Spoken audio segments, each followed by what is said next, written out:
Did you see the results of Ludwig versus Chat stock picks? Both did well, plus 25%, but edge up by 500 by a whole. No, I didn't see it, but that's pretty good. 25%, pretty good. S&P 500 is up, you know, based on the Magnificent Seven, but if you picked stocks and did plus 25%, then you did a pretty good job. I wonder what my results are if I took out Nvidia and Amazon. It was worse than the market. Yeah, I mean, S&P 500 had a pretty good run. The S&P 500 does not average 31% returns though.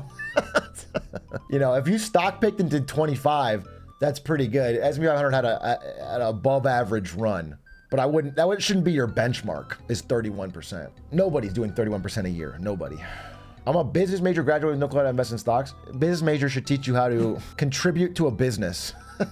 Not day trade. So I wouldn't worry too much about it. Again, get a paycheck, put some of it into broad index funds, do what everyone else does, you know? Nancy Pelosi? Nancy Pelosi turned poli-sci into $200 million. What's your opinion on working a 9-to-5? Cringe or W because passive income?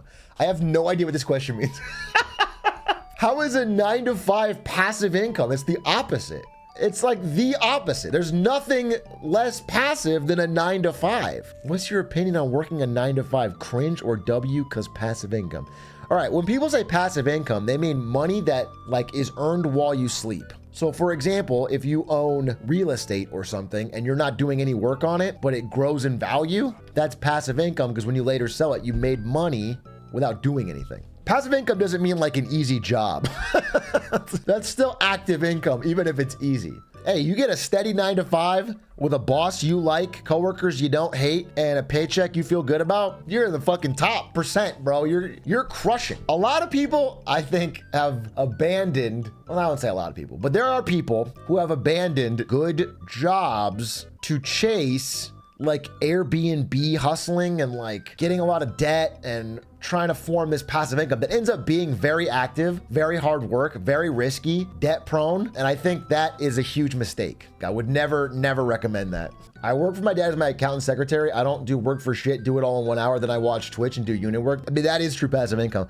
I remember Stans, my big dog Stans, he did campus IT, which is like basically sometimes a teacher at ASU would need help like setting up a projector. And he would go there, he would set the projector, and then he would have all the rest of the day free. He spent a ton of time just chilling on his laptop in like the, I don't know, tech area and just playing League of Legends or doing schoolwork. He got paid for it. He got room and board for it. So they covered his like dorm. It was actually the ultimate goated scroted system. Didn't you play TFT all day at Nvidia? That was literally one day. I told that story about one day that I did that because it was the day before the season ended and I wanted to get Grandmaster. Yeah, I was trying to get GM and I had to do it that day. So I booked a meeting room with frosted windows and I sat in there and I played TFT. Yes, 100% I did that. That was season 1. Frosted windows? Yeah, like the windows where you can't see what's going on in the room. So it would be like strategy meeting. It'd be like booked by Brandon Ewing strategy meeting. And then I was in there on my laptop and I was just fucking grinding. But I think that was like a Friday. Dude, the thing about Nvidia is like Friday was something you didn't work, but like people checked out early. Which I think is normal for a lot of office jobs. Oh, Pog, look at this. Wait, no, but this doesn't show it. It doesn't show that I did hit it. It is actually incorrect. I'm not kidding. I'm going to show it, but I'm not kidding. Right here is where I hit GM. It may have been for a day. My hand of God. Scroll down. No, wait. Yeah, thank God. Oh, thank God. Hey, fuck you, chat. Oh my God. Everyone said copium. Everyone said doubter. Everyone said busted. Everyone said fact checked. Shut the fuck up. Shut the fuck up. I fucking hate. I'm so happy. I'm so happy. Oh, sit back down though. Oh, sit back down. That's what I'm fucking talking about. I never, ever would lie about something like that. Ever. That's on fucking God, on my mama. Now check on time wasted on law. That's gotta be 20,000 hours, bro. I wouldn't be this joyful. It's League. What's actually worse is TFT. TFT is fun though. It's like a strategy game, you know? I got Mythic in Magic Arena drafting. I got ranked #1 in Shardbound. I like card games. Card games are beast. It's like Balatro. If you like Balatro, you'd probably like TFT. Low-key, I think you would. Hearthstone, I got Legend fucking 7 times. Did Shardbound reach out about any sponsorships? Shardbound is now purchased by an NFT company, crypto NFT scamming company, I think. So everyone you see people doing it, shilling it, is doing it for crypto and NFTs. And so I would not take a sponsorship with them. And nor would I play it again. But it was a great game. It really was a beautiful game. One year he gave me Monopoly. By the way, I fucking hate Monopoly. What a dog shit game.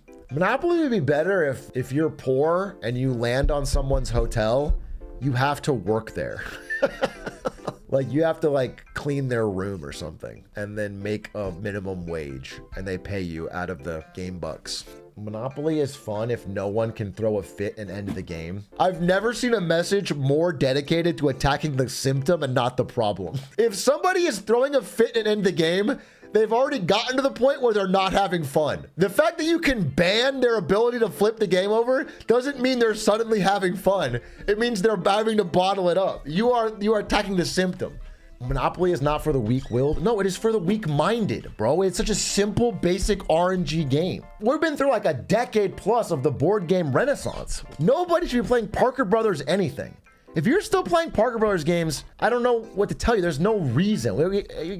We've had an absolute fucking flourishing of amazing board games for 10 years now. If you want to really play a fucking game about monopolizing, about business strategy, if you want to go toe-to-toe with some fucking gangsters, play fucking Brass Birmingham, dude. Play like those complicated European train games. And if you want to play a fun game with family where you'd have a little bit of, you know, economics, play Catan. But don't play Monopoly.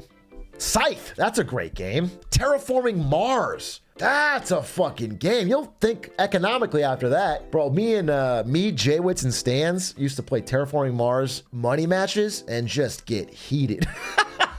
Because the thing about a 3-person deep business strategy game is that if one person makes a mistake in a deal with someone else, it fucks over the third person really hard. So we would constantly be watching each other's deals like a hawk. No, that's not fair. You have to charge him more. Like we would always be, you have to really be fucking. I tried to make my family play Magic the Gathering, but it was too hard for them. Yeah, I mean, yeah, bro. I mean, Magic, you have to want to play it. Don't try to throw Grandma Susie into the fucking Magic the Gathering arena, dude. They're not gonna do it. I also just think in general, people are not good vibe checkers when it comes to board games, in that some of you do this, which is you have a board game or a card game that you really like and you are relatively good at, and you just try to get people to play with you and then you beat them at it. And it's like for 99% of people, that's such a disaster. You just shouldn't, it's not a good thing to do. That is not what I do. I do the opposite. What I do is I find something they're good at and try to beat them at it. That's different. I try to prove to them that they weren't even good at the thing they thought they were good at, which is again, also bad, but a different thing. I don't do that. I would never pull out a game that I'm good at and try to get someone to play it.